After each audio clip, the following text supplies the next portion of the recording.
नमस्कार दोस्तों, मेरे YouTube चैनल में आपका स्वागत है। तो कई बार आजकल के डिजिटल युग जैसे चल रहा है तो हमारे लिखने की आदत जैसे छूटती जा रही है। हम सब कुछ अपने नोटपैड या फिर मोबाइल के नोट्स में नोट्स करते रहते हैं। तो कई दफ़ा जैसे चक्कर लगता है स्टेशनरी दुकान का, तो मेरे को एक डायरीज वगैरह पाती है लगी हुई हुआ। तो कई बार अपने से क्वेश्चन होता है, तो इन डायरीज़ का करे क्या? ये इतनी मात्रा में पब्लिश होती जा रही हैं, इन डायरीज़ का करे क्या? क्योंकि आजकल हमारी डिजिटल युग में जर्नलिंग की आदत छूटती जा रही है। तो हम लिखने से कोताही बरतते जा रहे हैं। हम अपने आप को डिस्क्राइब नहीं कर पा रहे। जैसे कोई हमसे कुछ पूछ रहा है तो हम अपने आप को डिस्क्राइब करने में पीछे हट जाते हैं, जिससे कि हमारी personality day by day weak होती जाती है। हमारा इम्पैक्ट दूसरे बंदे के ऊपर, दूसरे पर्सन के ऊपर कम होता जा रहा है।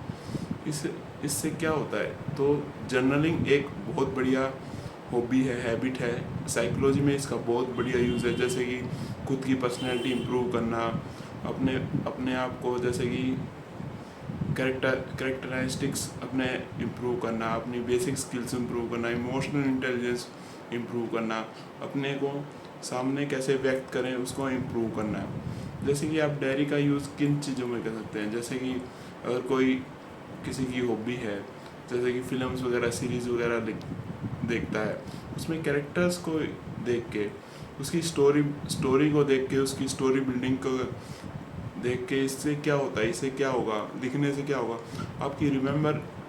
आपकी रिटेंशन पावर इंक्रीज़ होगी।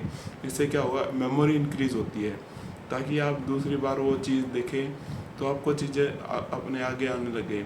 सेकंड क्या होती है, आप अपनी योजनाएं बना सकते हैं। जैसे कि डे टू डे लाइफ में आप क्या करना चाहते हैं, आपकी क्या ज़रूरतें हैं।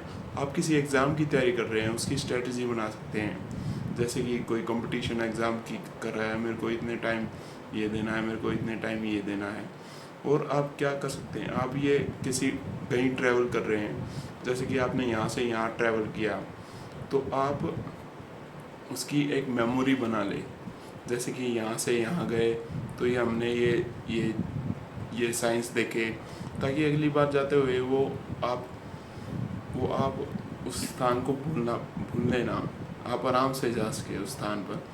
आप कभी कोई जैसे किसी आपको रेसिपी पसंद आ गई, उसकी लिस्ट बना के लिख लिया। जैसे कोई व्लॉग बनाता है, आजकल कुकिंग व्लॉग बहुत चल रहे हैं, तो उसके रेसिपी अपने आप को इलेबोरेट करें।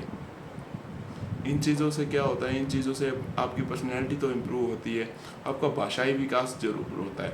जैसे कि आप more words you use in your writing and more you describe your self. Just like, जैसे कि आपने अपना भाषाई विकास इम्प्रूव किया। जैसे आप कोई चीज़ पढ़ते हैं, उससे आप इम्प्रूव होते जाते हैं। आपकी कम्युनिकेशन स्किल्स इम्प्रूव होती है, आपकी मेमोरी स्किल्स इम्प्रूव होती है, आपकी कॉग्निटिव थिंकिंग इम्प्रूव होती है। Thank you. और इस चैनल को लाइक करें, शेयर करें, सब्सक्राइब करें। और हमारा टारगेट होता है 50 सब्सक्राइबर का। Thank you. ज़रूर आप इनको पूरा करवाएंगे। Thank you. और जर्नलिंग करते रहें और डायरी खरीदते रहें। Thank you.